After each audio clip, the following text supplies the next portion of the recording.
In-depth, investigative. This is KXAN News Today. It was a tense night in Austin between Austin police officers and protesters taking the streets, protesting immigration policies under President Trump. Good morning, I'm Sally Hernandez. And I'm Tom Miller. You see this video here behind us, a chaotic scene. There was tire smoke. There were flags of Central American countries all being waved by these crowds. Last night at 7, Austin police started asking drivers to avoid this area of North Lamar Boulevard and Rutland Drive. It's where this demonstration was taking place. Cars were seen peeling out at traffic lights. There is some commotion, obviously, in traffic. By 10:15 p.m., officers were seen using pepper balls to disperse the crowd. Those pepper balls are projectiles that have a powdered chemical similar to what you have with pepper spray. While APD was the main policing force out there last night, there were other officers from the Travis County Sheriff's Office and the Texas Department of Public Safety assisting. At this time, it's unclear if or how many people were arrested. Texas National Guard soldiers now have the authority to arrest migrants as well as detain and deport undocumented people. This according to our media partners at the Texas Tribune, and comes after an agreement between the state and the Trump administration. It requires these duties to be done under the supervision and direction of a U.S. Customs and Border official. In a social media post, Governor Abbott said, quote, "In an agreement I signed between Texas and Trump's Customs and Border Protection, the Texas National Guard is granted the power of immigration officials to make immigration arrest effective immediately. This boosts manpower for border security. Texas National Guard members have been sent to the border for the past 4 years by Abbott under Operation Lone Star. And until now, the National Guard has been in a supportive role. This new agreement is effective immediately and could potentially face even more lawsuits." Ever since ICE confirmed those enhanced targeted operations in Austin as part of that nationwide effort, the agency has not answered many of our specific questions about the operations. Yesterday, Chris Cabrera, a U.S. Customs and Border Protection agent in the Rio Grande Valley, and the vice president of the National Border Patrol Council CBP's union, sat down with KXAN to talk about what is going on, the impact that it's going to have, and the impact to ICE. But each has a different focus when it comes to these agencies who are there. Cabrera hammered home the notion that ICE agents are only targeting serious criminals. That doesn't mean that there isn't, quote, collateral damage. He also added that ICE is not trying to track down folks without any criminal history, saying that federal agents will take into account if someone has taken steps to even get their citizenship. There's different scenarios, you know, if they're in the process, if they're almost complete with the process, or they haven't even started it, or they're not even, you know, trying to. If they've been in here for 25 years and, you know, haven't lifted a finger to make things right, or if, you know, they're happen to be married with children and, you know, in the process of getting their paperwork fixed. As for what appears to be potential ICE holding facilities in Pflugerville and Taylor, Cabrera did not know specifics, but he did confirm ICE is holding detainees at federal facilities all across the state. Says ICE is in charge of deciding which kinds of criminal warrants to pursue, and added he doesn't know of any hard line when it comes to these decisions. Some examples he gave of crimes that could land you on this list: any violent crimes, felonies, crimes against women or children, and drug trafficking. And he compared that to misdemeanor theft charges, which he says ICE agents are likely not prioritizing right now. First warning weather with meteorologist Kristen Curry. Well, good Tuesday morning. We start with a live look outside. This is our Covert B cave camera there. At this point, we've got dry conditions, but kind of like yesterday, it's possible those low clouds stretch a little bit closer to us down here at the surface through the morning. A few pockets of fog and drizzle possible, but it shouldn't be a widespread issue. The temperatures, though, let's talk numbers, because we are currently sitting in the mid to upper 60s across the Austin metro and eastern counties. This is where we should be in the afternoon. afternoon this time of year. It is even warmer than what we had yesterday to start. We're going to continue with those nice comfortable temperatures this afternoon. Visibility is something I'm going to watch very closely over the next several hours. As you can see, we have a few spots of low visibility in the hill country out towards Hayes and Caldwell County. Not widespread at the moment, but that could change throughout the next couple of hours. Highs in the 80s. The clouds will disappear. We get more sunshine and we're close to records the next several afternoons. We'll talk about those numbers, plus a weekend cold front and a pattern change on the way. Cooler and wetter weather. More on that here in a few minutes. Thank you. Austin police are now investigating a homicide that happened yesterday near Barton Springs. APD says that they responded to what was labeled as an emergency crash call involving a vehicle at Barton Springs Road and AZ Morton Road. Austin Travis County EMS initially telling us they transported a pedestrian. And then at a briefing last night, APD saying officers found a man with obvious signs of trauma taken to the hospital where he later died. Officers do not have any more information on the vehicle or the driver just yet to share with us. They did add this appears to be an isolated incident and there is no threat to the public. The investigation is ongoing. Texas House Democrats gathering yesterday to speak on some of the priorities Governor Abbott laid out and outlined in his State of the State address on Sunday at night. Yeah, he launched this taxpayer-funded private school voucher as a pilot program for special education students back in 2019. And so now Governor Greg Abbott is declaring the program's expansion to all Texas families an emergency priority this session. The majority of Texans support school choice. More than 30 states already have a form of school choice. We're going to continue to fully fund our schools, as well as provide teachers with a pay raise. We can do that while also giving parents the choice they deserve. Meanwhile, at a news conference yesterday, House Democrats calling on the governor to put more funding to neighborhood schools instead of a school voucher-like program. They gathered at Palmer Lane Elementary, the same spot where the governor signed the school finance bill into law back in 2019.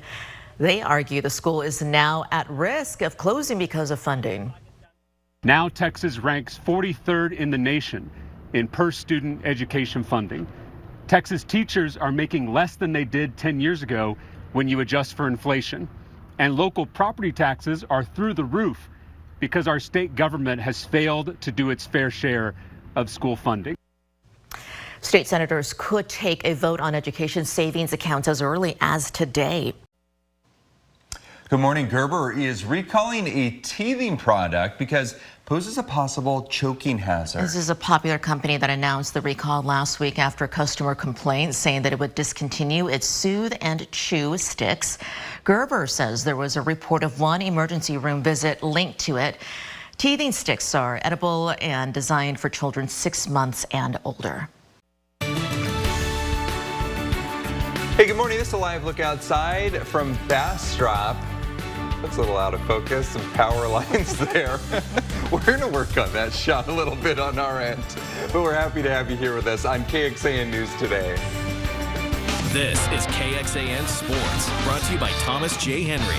Good morning to you. Longhorn All-American Johnny Barron went into Sooner Country on Monday, but for a good reason, picking up some hardware. Barron, the Thorpe Award winner, was actually named Thorpe Award winner back in December, but last night the banquet in Oklahoma City where he picked up his trophy. Next year he wants to be doing this on this Monday night, like his old teammate Xavier Worthy.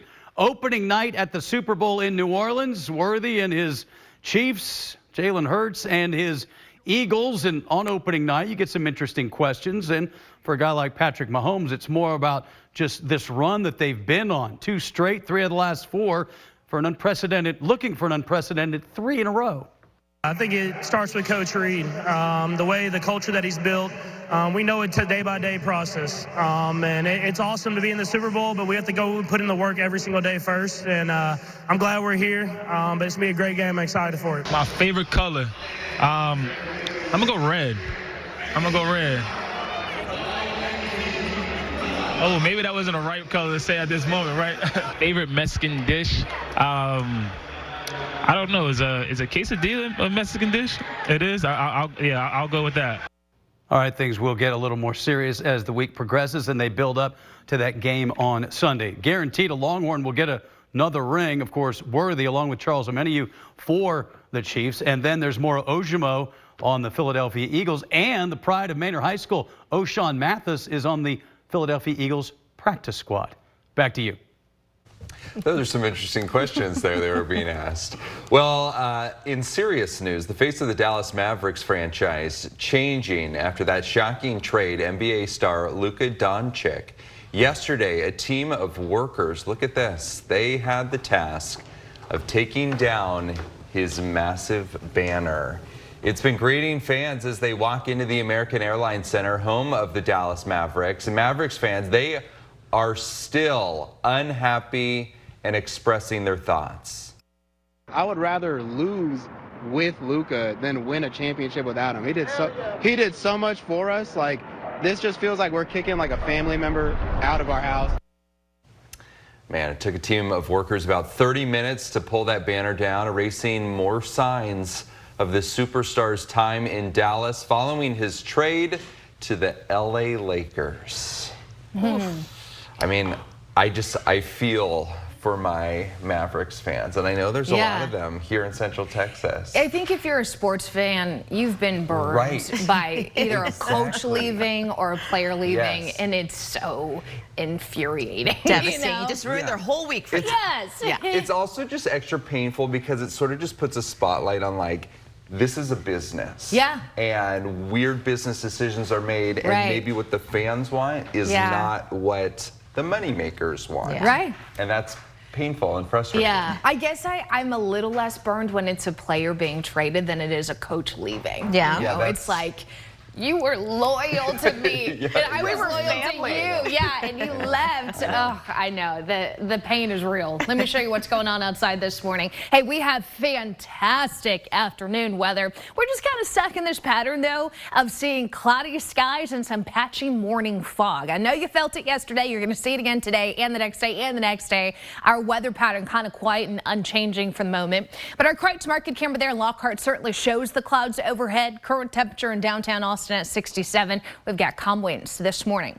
Temperature change, a good 5 to 15 degrees warmer. So those clouds this morning and that southerly wind, they're doing work to keep our temperatures nice and mild to start. We're going to see those mid to upper 60s stick around through the morning with the forecast high today back into the 80s. Yesterday, 84 crushed the record. So we'll likely get close to today's daily record of 85, but I don't think we'll set it tomorrow and even Thursday. We've got a better opportunity to rewrite those record books. So what about our skies?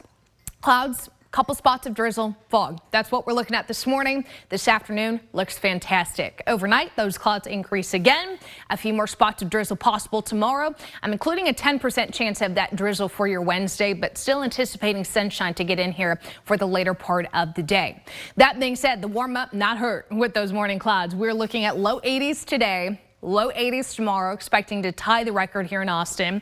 Low to mid 80s Thursday, expected to break the record here in Austin. And then Friday into Saturday, high temperatures up to about 85, 86. That will be the warm up ahead of the cold front expected once we get into Sunday morning. Now, at this point, I'm thinking our temperatures will drop down to those 60s, so it's going to be a noticeable change. Only a slim chance of rain, though. It'll be about 10% on Saturday, and then we'll go to about 20 to 30% once we get into the back end of the 7-day here. But this doesn't look to be a major rainmaker for us yet. I'm actually more hopeful that next week we get more of a cooler and wetter pattern change. Hold that thought. Let's get you through this week. Mix of sun and clouds today, mix of sun and clouds tomorrow with the 10% chance of drizzle. Thursday, Friday, we just keep getting warmer, up to about 86 Saturday.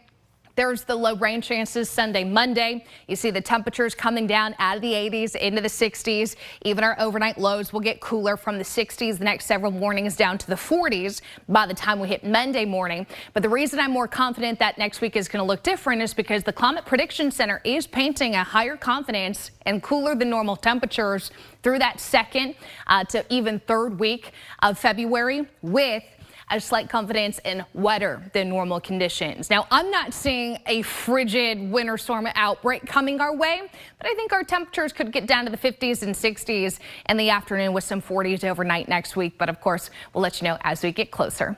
Sally? Thank you, Kristen. The Secretary of State Marco Rubio sending a letter to relevant congressional committee chairs and ranking members, informing them of the administration's potential plans to reorganize the U.S. Agency for International Development program. That's according to 4 sources familiar with the letter. Rubio writing in the letter that USAID has numerous conflicting, overlapping, and duplicative functions that it shares with the Department of State. End quote. USAID is authorized and funded by Congress and delivers food and medicine, vaccinations, humanitarian support to 60 countries, help that is considered vital to U.S. national security. The Trump administration is taking its battle against diversity programs into grade schools. The president signing an executive order mandating K through 12 schools scrap lessons related to critical race theory or risk losing federal aid. We should point out Texas already banned it back in 2021. President's executive order, though, comes after the Department of Education released more disappointing news for parents. In 2024, reading scores declined and math scores plateaued nationally. The White House says it's time to get back to basics. Well, some Democratic lawmakers call the order a stunt, adding the testing scores are not the result of diversity efforts.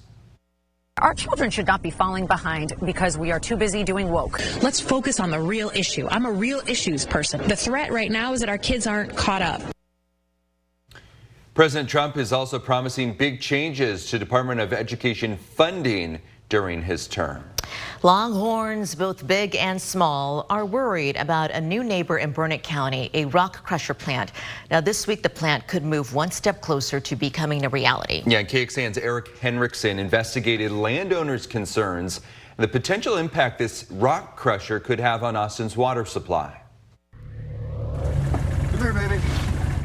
A Texas icon, the Longhorn. Yeah, you know, grab a tree. She's one of several on Randy Prince's Burnett County ranch. Come on. Yes, come on, get it. We have longhorn cattle that we raise and also exotics. Scimitar oryx, black bucks. Prince's ranch sits in a quiet part of the hill country, just a few miles from Longhorn Caverns, Inks Lake, and Lake Buchanan. Late last year, there was a notice put up on the fence, and it said that they're proposing a rock quarry. Across the street from his home, land purchased by Austin-based Asphalt Inc., designated as the future site of a rock crusher. Rock crushers and quarries are common in Burnett County. And the reason a lot of them target this area is because of the rich resources associated with the Llano Uplift geology. Mitchell Sodek, general manager with the Central Texas Groundwater Conservation District, says several rock crushers are found along Highway 281 between Marble Falls and Burnett. So these limestones are older, they're more dense, and therefore they're more sought after and more valuable. To get this limestone used for buildings across the state, the quarry uses rock crushers to break down larger rocks, and these need water. In a permit filed with the Texas Commission on Environmental Quality, Asphalt Inc. said they could use anywhere between 648,000 to nearly 10 million gallons of water a month. While much of that water gets recycled, there's a possibility of runoff. The water comes in this creek, and this creek comes underneath Highway FM 3509, which is Hoover Valley Road, and is fed exactly where they propose to put the rock crushing facility. That creek empties into this pond on Prince's property. The animals that we depend on out here and the longhorns that they raise, this is where they get their water. The overflow and the excess water goes into Spring Creek. Towards the back of the property, Spring Creek flows into Inks Lake. Permits filed by Asphalt Inc. LLC with the LCRA do not show this creek. However, it shows a barrier lining the road to prevent runoff. This same permit does show another creek. The runoff goes 2 directions. It goes into Peters Creek, which feeds the pool that kids at camp. You know, in summer, you know, we spend a lot of time in the water, and I mean, and that's priceless. Nan Manning with Camp Longhorn says Peters Creek feeds directly into this pool. When we had our last major flood, the water came to that bottom level of that tower. Each of the camp's pools feed into each other before flowing into Inks Lake. We understand that there does need to be locations for things like this, but this ecosystem in this area and those fault lines and the water and you know, just everything that I've already said, I mean, it doesn't make any sense. A rock quarry in that spot, You couldn't pick a worse place to be. In Burnett County, Eric Hendrickson, KXAN Investigates. For the rock crusher to begin operations, it needs several permits, according to Eric. One from TCEQ, another from the Central Texas Groundwater Conservation District, and if they intend to pump well water. One from the LCRA, too, that currently is under review, with the LCRA telling KXAN 1,100 public comments have been submitted as of January 31st. People have until this Friday to submit one. Coming up, how you can make your voice heard about rules for renting out your property. If you're listening to the KXAN Today podcast, thanks for being with us. Hope you'll join us on air for that, and we have all our stories on KXAN.com.